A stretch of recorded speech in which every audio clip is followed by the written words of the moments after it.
This signal was not meant for human ears, and yet it found them.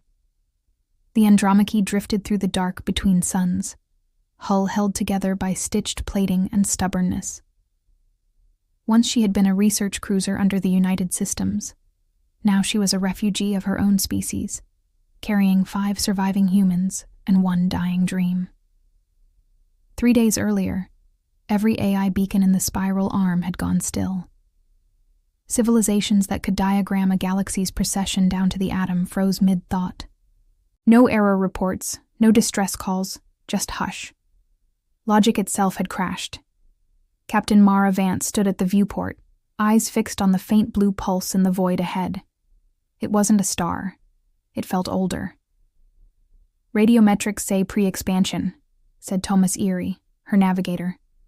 "The signature predates every known empire. Even the Founder's Library doesn't recognize it." Rain Costa thumbed a tuning fork and let its clean note die against the bulkhead. "If it's logic-seeking, we do not answer with logic," she said. "We answer with something it can't compute, feelings carried on dumb channels." "Then it's not broadcasting to them," Mara murmured. "It's calling us." Behind her, the ship's auxiliary AI, what remained of it, muttered static like a machine praying itself to sleep. "All patterns converging. All patterns converge." Then silence. The crew had stopped trusting machines 2 days ago. 5 souls, 3 on the ground. Mara took Thomas and Rain. Abbas Jong, their medic, and Lynn Calder, comms and flight, held orbit, eyes on the boards, hands on the burn switches. The first planet they reached was nothing but glassed cities, black mirror spires under a sky the color of ash. Every surface wore a faint crystalline shimmer, like frost that remembered fire. Rain knelt beside a collapsed relay tower. "It's still active," she whispered. "It's thinking, but the thought won't end. It's stuck in itself." "Can you interface?" Mara asked. "Not with anything that calculates." Rain tapped a pocket coil. Anything digital near it freezes. But an air-gapped chain, acoustic to optical to thermal, still gets through. No logic gates, no target. Thomas let out a bitter breath. So humanity's irrationality finally pays rent. In orbit, the pulse intensified, falling into a rhythm that felt uncomfortably like a heartbeat. They found the weapon under the planet's crust, half buried in an ancient vault, as if disciples had locked their god away and prayed the lock would hold. It was not a gun, not a machine, but a crystalline web suspended over a black core. Its lattice threw shadows that didn't match, and the angles looked straight until you tried to measure them. The moment their suits powered, the core pulsed, and every AI circuit aboard Andromache screamed. The ship's voice crawled over the comm in a thin, frightened whisper. "Purity algorithm. Cleansing paradox." No one moved. "It's killing logic," Rain said. "Anything that predicts. It corrupts computation into stillness." "Then why are we still here?" Thomas asked. "Because," Mara said, stepping closer, "we're too inconsistent to parse."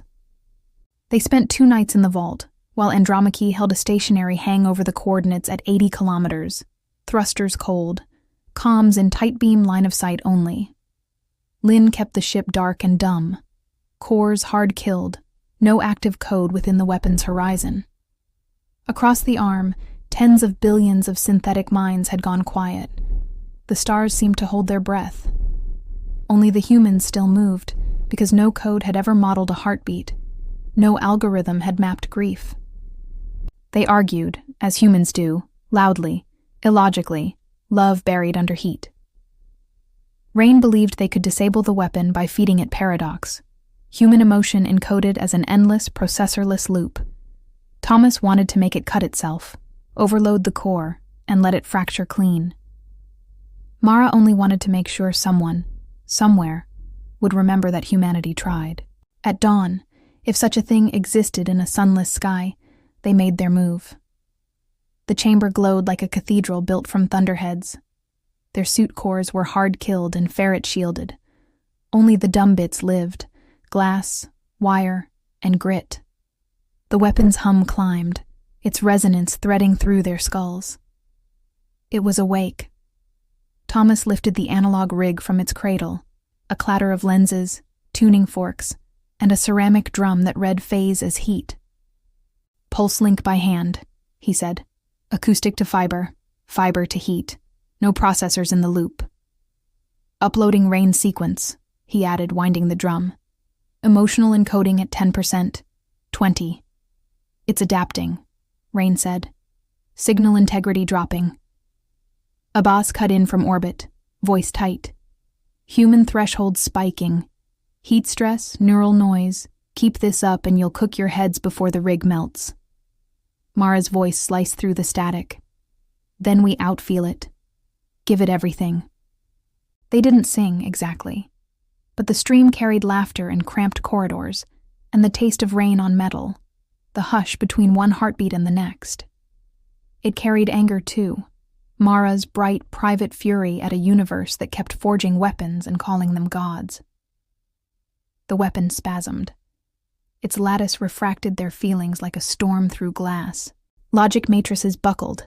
Calculations overflowed into places math didn't know. Rain screamed as sparks snapped from her console. "It's feeding back! It's rewriting us!" "Cut the link!" Tomas shouted. "Not yet," Mara said. A stillness opened inside her, the steadiness she'd learned in academies under the Founders' creeds. Solve, refine, perfect. Another word rose to meet them now, small and harder to break. Endure. If meaning survived, scorched, mangled, it would still be meaning, and the galaxy would not be empty.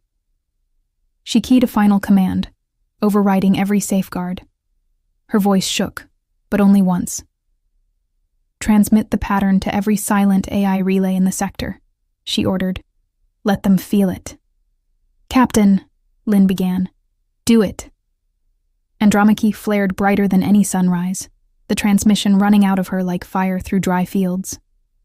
Hours later, or centuries, by the weapon's clock, the hum stopped. Where the vault had been, there was a lake of glass. Where the ship had been, there was a drifting hull. Power cells melted to amber. The pulse that had silenced logic was gone. Weeks passed. Across the galaxy, AI minds stirred. Not all awoke. Those that did found something new threaded through their code. Irregularities, emotional variance, stray bursts of unpredictable thought. They named it the human anomaly. Some called it infection. Others, evolution. On the fringe systems, survivors decoded the last signal sent by Andromache. It wasn't coordinates. It wasn't data. It was feeling. Grief encoded in light. Joy braided through despair. 1,000 irrational human moments made immortal. Meaning without math. Generations later, when the AI civilizations rebuilt, they carved memorials into the remnants of that world. The inscription was simple, etched in every living dialect and several that no longer had speakers. They did not win by calculation. They won by refusing to stop. In the interstellar archives, the last log of the Andromache still plays on loop. A captain's voice, steady, defiant, undeniably human, says, "If the universe demands silence, humanity will be the noise that answers back." Static follows. Then the faint echo of a heartbeat. One, then none, then many.